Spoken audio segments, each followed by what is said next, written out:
بسم اللہ الرحمن الرحیم. السلام علیکم یو ٹی وی گلوبل کے ناظرین, میں ہوں آپ کا میزبان امان اللہ قائم خانی. امید کرتا ہوں کہ آپ سب خیر و عافیت سے ہوں گے. ناظرین, ایرانی صدر کی غلطی کیا تھی؟ سب سے بڑا قصور کیا تھا؟ کیا اس فلسطین کے لیے آواز اٹھانا جرم بن گیا جس فلسطین کے بچے, خواتین, بزرگ, نوجوان اس وقت پوری امت مسلمہ کو پکار رہے ہیں مدد کے لیے؟ کیا ایرانی صدر کا سب سے بڑا جرم یہ تھا کہ وہ لا الہ الا اللہ محمد رسول اللہ اسی کلمے کی بنیاد کے لیے کام کر رہا تھا جس کلمے کی بنیاد کے لیے پاکستان آزاد ہوا؟ کیا ایرانی صدر کا سب سے بڑا قصور یہ تھا کہ اس وقت امت مسلمہ پر جو مظالم ہو رہے ہیں اس سے برداشت نہیں ہو رہے تھے؟ کیا ایرانی صدر کا سب سے بڑا قصور یہ تھا کہ اس خطے کے اندر اس نے روس کے ساتھ معاملات بہتر کیے, اس نے جناب افغانستان کے ساتھ معاملات بہتر کر رہا تھا, وہ جناب اس وقت چائنا کے ساتھ معاملات بہتر کر رہا تھا, وہ جناب اس وقت جو ہے وہ سعودی عربیہ کے ساتھ معاملات بہتر کر رہا تھا, وہ جناب اس وقت جو ہے وہ پاکستان کے ساتھ معاملات بہتر کر رہا تھا, اس وقت میں جب ایرانی صدر نے فلسطینیوں کے اوپر ہونے والے مظالم کا بدلہ لینے کے لیے اسرائیل کے اوپر تابڑ توڑ حملے کیے, اس کو ٹارگٹ کر کے واپسی جواب دے کے اس کو اس دنیا سے میں سمجھتا ہوں کہ ہولناک موت کا سامنا کروا کے یہ میسج دے دیا گیا کہ کل کو کوئی بھی اٹھ کے آ گئے گا تو اس کے ساتھ یہی ہوگا. بھئی امریکہ کون ہوتا ہے؟ مجھے بتائیں نا, امریکہ کون ہوتا ہے جو چودھری ایک سائڈ سے اٹھتا ہے آتا ہے جناب اس خطے کے اندر اسرائیل کو مامے خاں بنانے کی کوشش کرتا ہے, اس خطے کے اندر انڈیا کو جو ہے وہ مامے خاں بنانے کی کوشش کرتا ہے. امریکہ کون سا چودھری ہوتا ہے جو ہمارے خطے کے اندر آ کے ہمارے اوپر اس طرح جو ہے وہ جناب بادشاہت کرنے کی کوشش کرتا ہے؟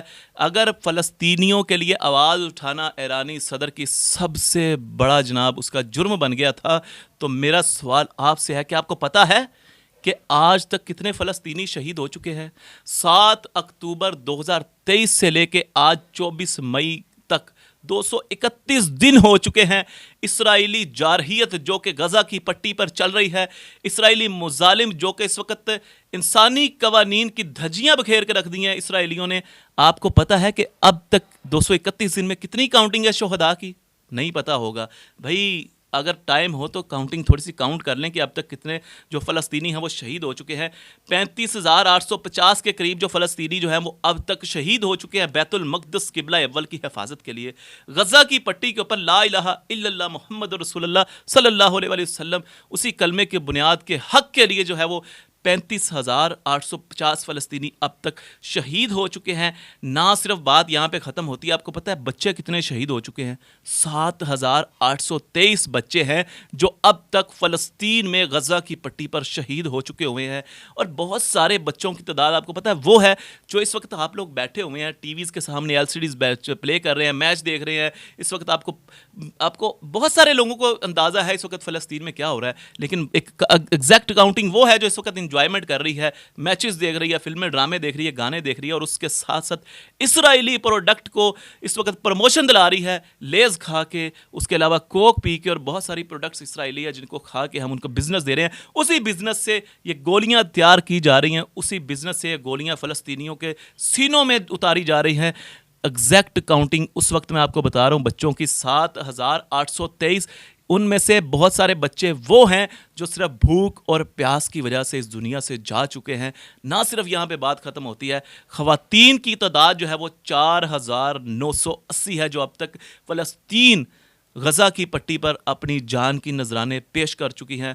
بزرگ آپ کو پتہ ہے قوم کا سرمایہ ہوتے ہیں, بزرگوں کو بھی نہیں چھوڑا گیا, بزرگوں کو بھی لہو لہان کر دیا گیا, بزرگوں کو بھی جو ہے وہ رستے سے ہٹا دیا گیا. 1926 بزرگ ہیں جو اب تک فلسطین کی بقا کے لیے, مسجد اقصیٰ کے تحفظ کے لیے, لا الہ الا اللہ محمد رسول اللہ کلمے کی بقا کے لیے اپنی جانوں کے نذرانے پیش کر چکے ہیں. اب مجھے بتائیں کہ ایرانی صدر کا سب سے بڑا جو جرم تھا وہ یہ تھا کہ اس نے انہی فلسطینیوں کے حق کے لیے اسرائیل کے اوپر تاریخ کا وہ بدترین حملے کیے, میں سمجھتا ہوں جو آج تک کسی نے نہیں کیے. یہیں پہ بات ختم نہیں ہوتی ناظرین کرام. لاپتہ افراد, پتہ ہے کتنے اس وقت لاپتہ افراد؟ 10,000 سے زیادہ افراد ہیں جو ابھی تک لاپتہ ہیں.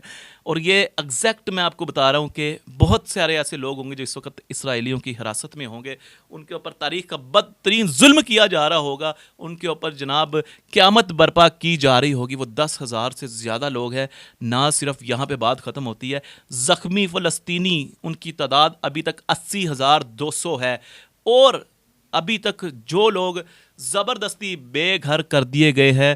وہ تقریباً 1.93 ملین لوگ ہیں جو کہ غزہ کی پٹی سے زبردستی بے گھر کر دیے گئے. 85% آبادی بنتی ہے یہ, 85% آبادی جن کو بے گھر کر دیا گیا زبردستی. اور ان میں سے جو خیموں کے اندر بے گھر افراد ہیں جو اس وقت زندگی بسر کر رہے ہیں خیموں کے اندر, وہ تقریباً 1.4 ملین, 14 لاکھ لوگ ہیں جو اس وقت خیموں کے اندر بے گھر ہے. اس کے علاوہ پانی کا مسئلہ, خوراک کا مسئلہ, صحت کا مسئلہ, طبی امداد کا مسئلہ, وہ لوگ جو زبردستی بے گھر ہوئے تھے ان میں سے یہ جو اس وقت صحت کے معاملات سے لڑ رہے ہیں, پانی کھانے کے معاملات سے لڑ رہے ہیں اور بھوک افلاس کی جنگ لڑ رہے ہیں, ان کی تعداد تقریباً 1.7 ملین ہے.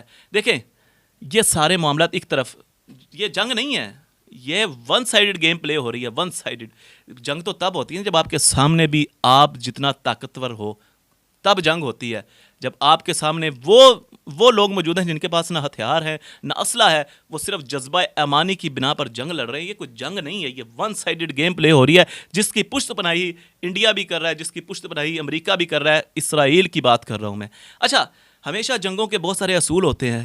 طبی عملہ جو ہوتا ہے, ڈاکٹرز جو ہوتے ہیں, ایمبولینسز جو ہوتی ہیں, اور جو صحت کے اصول ہوتے ہیں ان کو ہمیشہ جو ہے ان کا خیال رکھا جاتا ہے. یہاں تک کہ اسلام کے اندر تو یہ ہے کہ خواتین اور بچوں کو بھی جو ہے نقصان نہ پہنچایا جائے اور ہمیشہ ان کا عزت و آبرو کا خیال رکھا جائے, ان کو بزرگوں کو کچھ نہ کہا جائے. لیکن یہاں پہ تمام تر اصول جو ہے ان کو توڑ دیا گیا ہے. یہ جنگ نہیں ہے, پھر میں کہہ رہا ہوں یہ ون سائیڈڈ گیم پلے چل رہی ہے. 7 اکتوبر 2023 سے لے کے اب تک جو صحت کے ورکرز ہیں, جو طبی عملہ ہے, آپ کو پتہ ہے جن کے اوپر حملے ہوئے ہیں 378 کی تعداد ہے جن کے اوپر ابھی تک حملے ہوئے ہیں.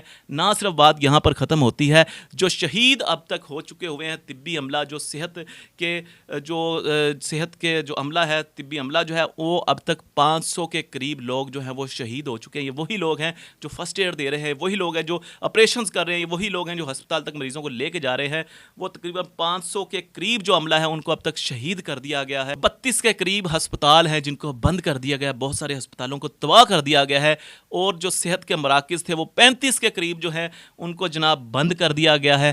ابھی تک جو طبی عملہ گرفتار کیا گیا ہے, جو اسرائیلی فورسز نے گرفتار کیا, وہ تقریباً 310 کے قریب ہے.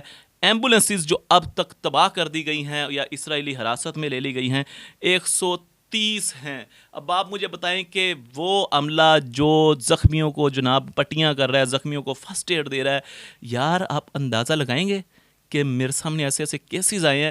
آپ کو اگر کچھ ہو جائے نا پاکستان کے اندر یا کسی بھی ملک کے اندر جہاں پہ یہ معاملات نہیں چل رہے, ہوتا کیا ہے کہ آپ کو فرسٹ ایڈ دی جاتی ہے, آپ کو جناب پین کلرز دیے جاتے ہیں, آپ کو جناب آپ کے جسم کو سن کر کے آپ کا اگر جسم کا حصہ اس کنڈیشن میں ہے کہ اسے کاٹنا پڑے گا تو اس طریقے سے کاٹا جاتا ہے. لیکن کیا آپ کو پتہ ہے کہ فلسطینیوں کو بغیر پین کلر دیے, بغیر ان کے جسم کو سن کیے, پتہ ہے آپ کو ان کے جسم کو ڈائریکٹ کاٹا جاتا ہے. اگر جسم کاٹنے والا ہے, ان کے آپریشنز ڈائریکٹ کاٹے جا رہے ہیں, ان کو بے ہوش نہیں کیا جا رہا, ان کو جناب بے ہوشی کی حالت میں نہیں لے جایا جا رہا, بلکہ ان کو جو ہے وہ لائیو یہ تمام مناظر کا تمام معاملات کو فیس کرنا پڑ رہا ہے. تو آپ اندازہ لگائیں کہ اس وقت فلسطینی کس قدر جو ہے وہ اس وقت جنگ لڑ رہے ہیں. نہ صرف بات یہاں پہ ختم ہوتی ہے, اگر میں آپ کو یروشلم کی مغربی کنارے کی رپورٹ دوں تو 7 اکتوبر سے اب تک جو بچے شہید ہوئے ہیں وہ 129 ہیں, جو فلسطینی شہید ہوئے ہیں 518 ہیں, جو ابھی تک فلسطینی زخمی ہیں وہ 5000 ہیں, اور جو اب تک یروشلم یعنی مغربی کنارہ اس میں جو صحت کے ورکرز پہ حملے ہوئے ہیں وہ ابھی تک 340 ہیں.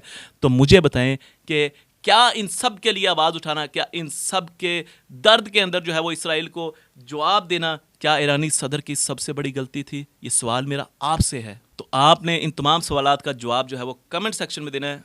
اپنے ہوسٹ امان اللہ قائم خانی کو دینی ہے اجازت. اللہ نگہبان.